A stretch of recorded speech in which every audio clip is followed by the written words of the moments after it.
여러분께서는 혹시 기적을 믿으십니까? 이 기적에 대한 믿음은 사람마다 다 다른 편입니다. 어떤 사람들은 이 기적을 과장된 신화나 전설 속 이야기처럼 여기기도 하고요. 또 어떤 사람들은 실제로 그런 일이 일어날 수 없다라고 단정짓기도 합니다. 하지만 누구든지 이 성경을 진지하게 읽어본다면은 이 기적을 뺀 성경 말씀은 존재하지 않는다라는 사실은 잘 알 수 있게 되겠죠. 역사적으로 참 다양한 평가를 받고 있는 사람이지만은 그래도 일제 침략기 당시에 일본을 비판하고 기독교의 문제를 지적했던 우찌무라 간조라는 사람이 있어요. 어느 날 한 학생이 우찌무라 간조를 찾아와서 이렇게 물었습니다. 선생님께서는 왜 자꾸 믿기 어려운 기적을 믿으라고 합니까? 제가 성경은 공부하겠는데 성경에서 기적 같은 이야기는 빼고 믿으면 안 될까요? 예수께서 무리를 걸었다, 예수께서 부활하셨다 같은 그런 이야기 빼고 성경 공부를 하고 싶습니다. 그러자 그 말을 들은 우찌무라 간조가 그 학생에게 이렇게 대답을 했대요. 학생, 그렇게 인간의 이성으로 받아들이기 어려운 기적들을 다 빼고 성경을 공부하면 딱 두 가지만 남네. 그래서 그 학생이 이 두 가지가 뭔지 너무 궁금해가지고 그게 뭔가요? 라고 재차 물었더니 그때 우찌무라 간조가 다시 뭐라고 대답했냐면 남는 딱 두 가지는 맨 앞 표지하고 맨 뒤 표지뿐이네 그랬답니다. 여러분, 정말 그렇겠죠. 이 성경은 기적으로 시작해서 기적으로 끝납니다. 태초에 하나님께서 말씀으로 천지를 창조하셨다는 기적의 이야기로 시작을 하고 있고요. 하나님의 아들이신 예수님께서 이 땅에 오실 것이라는 기적적인 이야기를 담고 있고, 그렇게 세상에 오신 예수님께서 십자가에서 죽으실 뿐만 아니라 부활하신다는 기적 중의 기적을 담고 있죠. 그리고 그 예수님께서 다시 이 땅에 오시는 기적을 기대하는 아멘 주 예수여 오시옵소서라는 고백으로 마무리되고 있어요. 그러니까 성경의 중심에는 사람의 이성과 상식을 뛰어넘는 하나님의 기적이 가득한 것입니다. 뿐만 아니라 예수님의 말씀과 행적을 담고 있는 복음서의 내용만 봐도 그 전체 내용의 3분의 1이 기적에 관한 이야기입니다.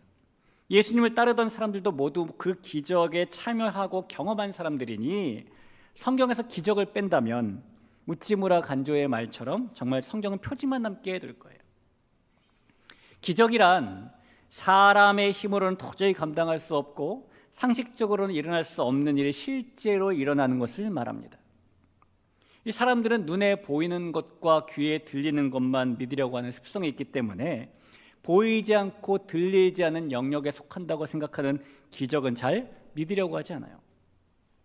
하지만 20세기 최고의 이 물리학자이며 과학자인 엘버트 아인슈타인도 이런 말을 했어요. 인생을 사는 데는 두 가지 방법이 있다. 한 가지는 기적이 전혀 없다고 여기는 것이고 또 한 가지는 모든 것이 기적이라고 여기는 방식이다. 나는 그 중에서 후자를 믿는다. 이렇게 말했습니다. 여러분, 기독교는 기적의 종교입니다. 기독교는 단지 이 교리와 윤리적인 면만 따르는 종교가 아니라 살아계신 하나님의 살아있는 역사를 믿는 종교이죠. 그래서 믿음을 가진 우리는 종종 우리 자신의 능력이나 노력만으로는 도저히 가능하지 않았던 일이 가능하게 되는 일, 어떻게 그런 일이 가능했는지 그 이유조차 설명할 수 없는 그런 일들을 만나고 살아요. 그리고 그런 일들을 만날 때마다 우리는 기적이다라고 말하며 하나님께서 하셨다라고 고백과 감사를 올려드리게 되는 것이죠.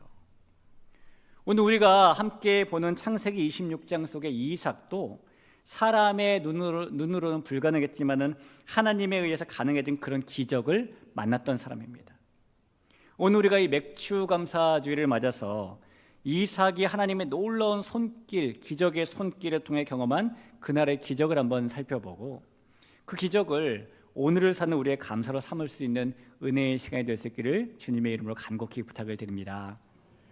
오늘 본문의 내용인 창세기 26장은 이삭이 살던 헤브론 땅에 흉년이 들었다라는 배경의 소식으로 시작을 합니다. 26장 1절을 보면은 아브라함 때에 첫 흉년이 들었더니 그 땅에 또 흉년이 들매 이삭이 그랄로 가서 블레셋 왕 아비멜렉에게 이르렀더니 라고 말을 하죠. 이 성경은 꽤 여러 차례에 걸쳐서 여러 시대마다 있었던 흉년의 이야기를 다루고 있는 경우가 많아요. 그런데 이 성경 시대의 흉년이라는 것은 오늘날 우리가 겪는 경제적인 불안과는 차원이 좀 다른 재난입니다. 이 흉년은 당시 사람들의 생존을 위협할 정도로 더 심각한 위기 상황이기 때문이에요. 왜냐하면 그 당시 사람들은 대부분 이 농업이나 목축업 같은 1차 산업에 의존하고 살았는데, 그래서 만약 비가 오지 않아서 흉년이 되면 당장 곧바로 식량이 부족해지고 가축이 떼죽음을 당하는 일이 벌어지기 때문입니다. 그래서 그 당시 흉년은 그 사회 전체를 무너뜨릴 만큼의 치명적인 재난이에요. 실제로 기후학자들이나 고고학자들이 말하기를 고대 근동 지역의 흉년은 한 나라의 흥망성쇠를 결정짓는 심각한 변수가 되기도 했다라고 말합니다. 그 정도로 심각한 게 흉년입니다. 이삭이 만났던 흉년도 그랬어요. 이삭이 만난 일은 단순한 가뭄이 아니라 굶주림과 죽음의 공포로 이어지는 절박한 재난이었던 것이죠. 그래서 그가 결국 어머니의 무덤이 있는 헤브론을 떠나서 그랄이라는 땅으로 가게 되었답니다.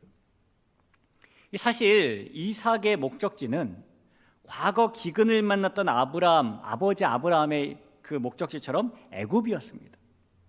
애굽은 이 나일강 덕분에 흉년의 영향을 덜 받는 땅이었기 때문이죠. 그런데 애굽으로 가는 길목에 그랄이 있었기 때문에 이삭은 먼저 그랄에 오게 된 것이에요. 근데 그곳에서 하나님께서 이삭의 계획을 허락하지 않으시는 상황이 발생하죠. 창세기 26장 2절에 보니까 여호와께서 이삭에게 나타나 이르시되 애굽으로 내려가지 말고 내가 내게 지시하는 땅에 거주하라. 하나님께서 이삭의 이 애굽행을 허락하지 않으시고 대신 이 갑자기 와서 잠깐 지나가려고 했던 그랄 땅에 머물도록 하셨다라는 것입니다. 그래서 이삭이 자신의 계획과 다르게 그랄에 머물게 되었어요. 자, 그런데 여러분, 그렇게 자신의 뜻과는 다르게 그랄 땅에 머물게 된 이 이삭, 그 땅에서 뭘 하면서 살았을까요? 우리가 오늘 읽은 성경 본문에 보니까 그가 그랄 땅에서 농사를 지었답니다. 그런데 농사를 지었더니 놀랍게도 100배의 수확을 거두게 되어서 거부가 되었대요. 오늘 우리가 읽은 12절, 13절이죠. 이삭이 그 땅에서 농사하여 그 해에 100배나 얻었고 여호와께서 복을 주심으로 그 사람이 창대하고 왕성하여 마침내 거부가 되어라고 말합니다. 이삭이 거부가 되었다라는 말은 그가 지금 아주 가난한 상태에 있다가 마침내 드디어 돈을 좀 모았다는 뜻이 아닙니다. 이삭은 원래 부자예요. 그 아버지인 아브라함이 부자였잖아요. 우리가 지난주에 살펴봤던 이삭의 신부감을 구하기 위해서 아브라함이 늙은 종이 갈 때 가져갔던 예물들만 봐도 이 사람은 부자입니다. 창세기 25장에 의하면 아브라함이 자기의 모든 소유를 이삭에게 주었다고 하거든요. 그러니까 이삭도 가난한 사람은 아니죠.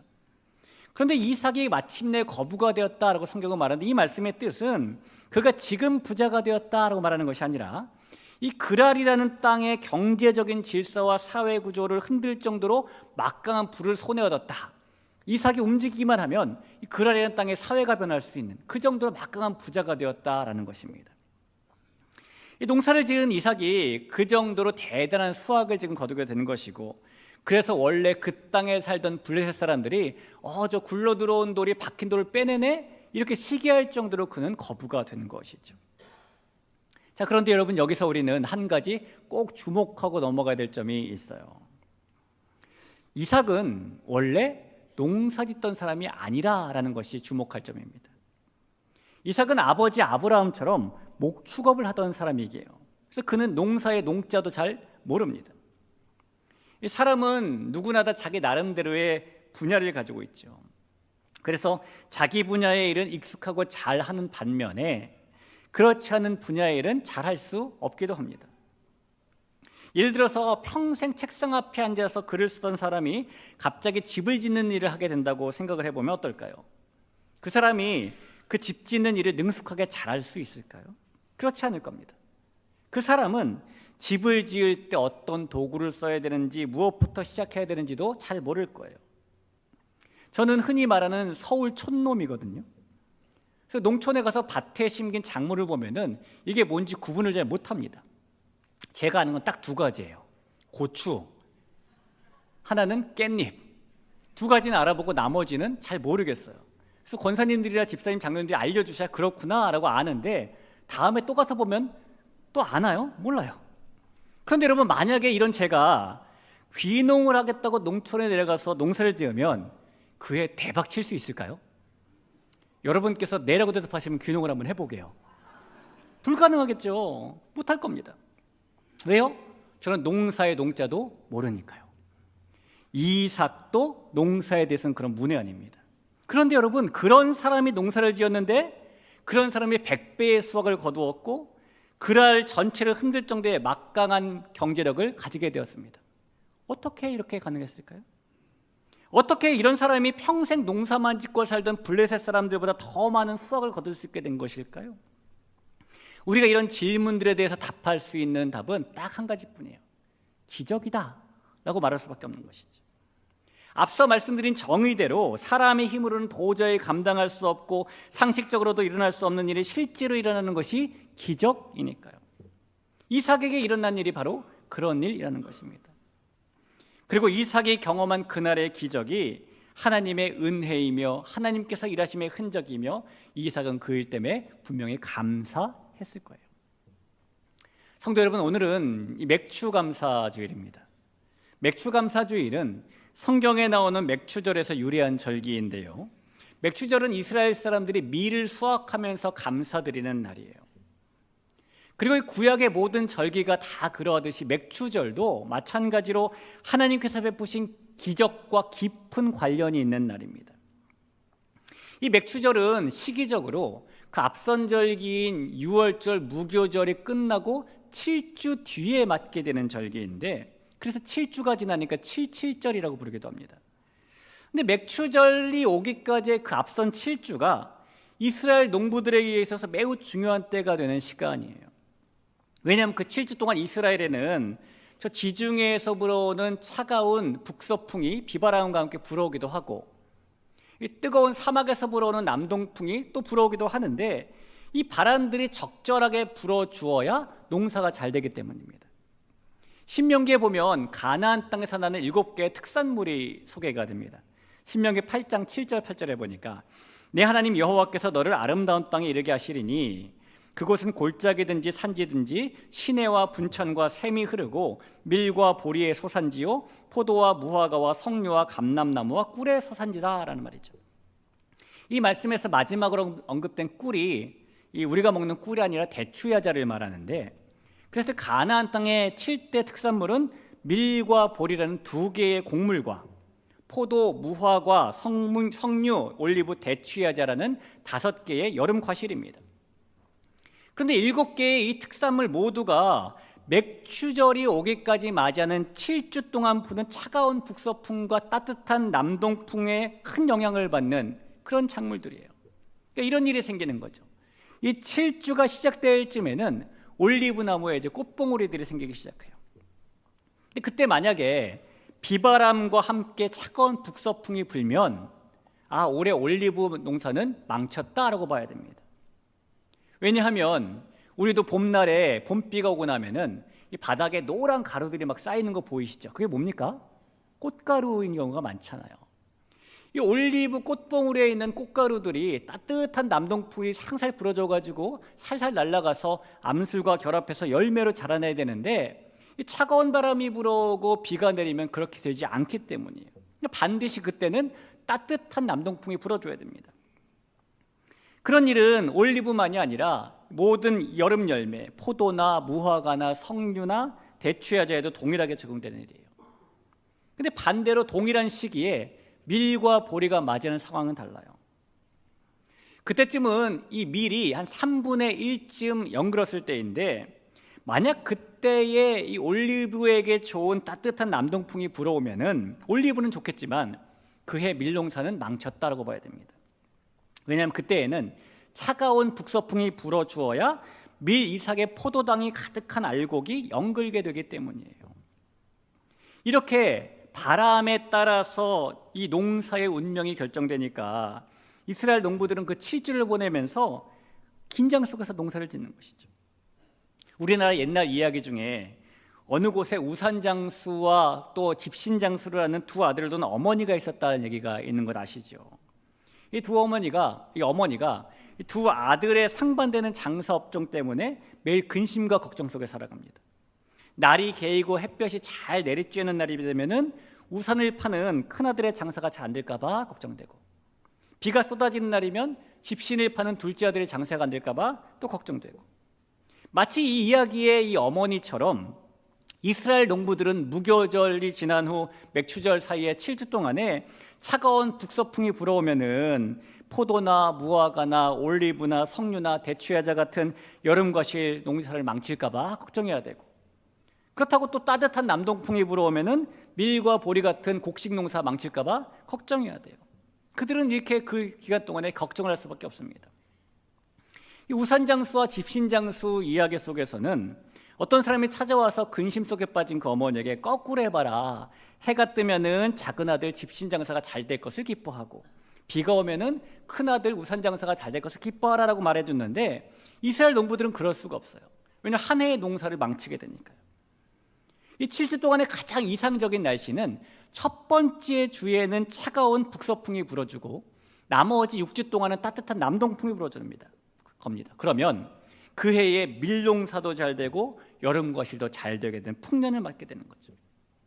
그런데 여러분, 이 날씨라는 것이 어디 사람의 마음대로 되나요?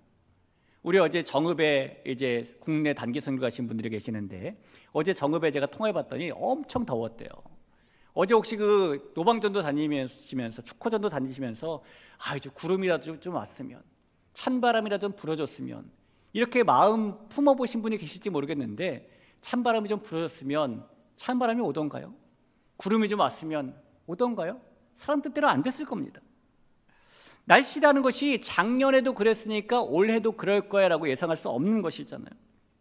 그러니 이 7주 동안 가나안에 있는 농부들, 이스라엘 농부들이 할 수 있는 건 딱 하나밖에 없는 거예요. 하나님, 그렇게 해주세요 라고 기도하는 것밖에 없는 거죠. 하나님만이 때를 따라 바람을 주시는 분이고 비를 주시는 분이고, 그래서 열매 맺게 하시는 분이기 때문이죠. 신명기 11장 14절 15절을 볼까요? 여호와께서 너희의 땅에 이른 비 늦은 비를 적당한 때에 내리시리니 너희가 곡식과 포도주와 기름을 얻을 것이요 또 가축을 위하여 들에 풀이 나게 하시리니 내가 먹고 배부를 것이라. 하나님께서 딱 첫째 주에는 차가운 바람 불어오게 하시고, 둘째 주부터 일곱째 주까지는 따뜻한 바람 불어오게 해 주셔야 이 농사도 잘 되고 저 농사도 잘 되고, 그런 상황 가운데서 맞게 되는 것이 맥추절이니, 이 맥추절은 기적을 경험한 날이 맞아요. 여러분, 그렇게 딱 하나님께서 인도해 주신 것을 경험하고 맥추절을 만나는 이스라엘 백성들에게는 저 하나님께서 베풀어 주신 기적이 우리에게 왔다, 너무 감사하다, 이런 마음이 넘칠 수밖에 없는 것이죠. 그런 마음으로 지키는 날이 맥추절인 것입니다. 자, 그래서 그 사람들은 그렇게 맥추절을 지켰대요. 그럼 성도 여러분, 자, 우리는 이렇게 올리브를 키우지도 않고 또 밀을, 보리를 심지도 않고, 우리는 맥추절에 무슨 기적을 경험하고 사는 것일까요? 우리도 이 맥추절에 기적을 오늘날 경험하고 삽니다. 맥추절은 77절이라는 다른 이름 외에도 오순절이라는 또 다른 이름이 있어요. 사도행전을 보니까 이 오순절에 우리에게 엄청난 기적의 사건이 일어나죠. 그 기적의 사건은 부활하시고 하나님의 보좌 우편에 가신 예수님께서 우리에게 성령을 보내주신 사건이고, 그 보내주신 성령이 우리를 떠나지 아니하시고 영원히 함께 계시는 사건이에요. 여러분 생각해 보십시오.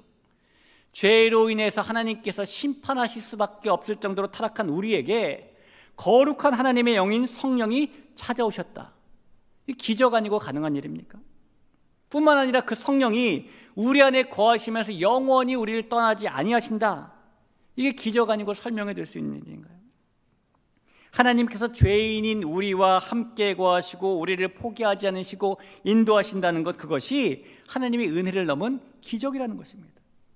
그렇기 때문에 이 맥추절 오순절에서 유래한 이 맥추감사주일은 오늘 우리도 기적을 기억하면서 지켜야 되는 날인 것이고, 우리에게도 그래서 감사해야 될 날이 되는 것입니다. 우리가 단지 수확 거둔 것, 하나님께서 상반기를 지켜주신 것에도 감사해야 되지만, 그뿐만 아니라 우리가 받은 영적인 은혜와 생명의 기적 때문에 감사하며 지키는 날이 이 날이 되어야 되는 것이죠. 성도 여러분, 사실 우리는 우리가 알든 모르든 매일매일 놀라운 기적을 만나고 살아가요. 이 평균 체중을 지닌 성인을 기준으로 할 때예요, 하루 동안 우리의 심장은 10만 3,689번을 뛰고 하루 동안 우리의 피는 2억 6,880만 킬로미터를 돌아다닙니다. 하루 동안 우리는 2만 3,040번의 숨을 쉬고 하루 동안 우리 몸의 750개의 근육들은 빠르게 또는 천천히 움직입니다. 하루 동안 우리의 머리카락은 0.43cm가 자라나고 하루 동안 우리의 뇌세포 700만 개가 움직입니다. 이 일이 매일매일 우리에게 일어나고 있는데 놀랍게도 그 일 때문에 우리가 피곤해지지는 않아요. 여러분, 그만큼 우리는 하나님의 기적 안에서 매일매일 살아갑니다. 그런데 그런 기적들도 우리에게 놀라운 기적이지만 그보다 더 어마어마한 기적은 죄인인 우리를 위해 예수님께서 자기 목숨을 내어주신 기적인 것이고, 그런 우리에게 성령이 찾아오신 기적인 것이고, 우리가 그래서 성령과 함께 살 수 있게 된 기적인 것이에요. 그러니 여러분, 그런 기적을 만난 우리가 어떻게 감사하지 않고 살 수 있겠습니까? 존귀한 성도 여러분, 이 맥추감사주일을 맞아서 이삭이 만났었던 기적을 기억하고 이스라엘 농부들이 만났었던 맥추절의 기적을 기억하고 그날의 기적을 오늘의 감사로 삼을 수 있는 우리가 되길 간절히 소원합니다. 그 감사가 기적에 대한 고백이 되고 그런 고백으로 성령 충만함을 지켜내며 살 수 있는 우리 모두가 될 수 있기를 주님으로 축복합니다. 사실 요즘 우리는 감사하기가 점점 어려운 시대를 살아가고 있어요. 불확실한 경제 상황 때문에도 그렇고 복잡하고 흔들리는 인간관계 때문에도 그렇고 기대보다 쉽게 풀리지 않는 문제들 때문에도 그렇고 그래서 우리는 종종 우리 마음을 지키는 것조차 버거운 현실을 마주하죠.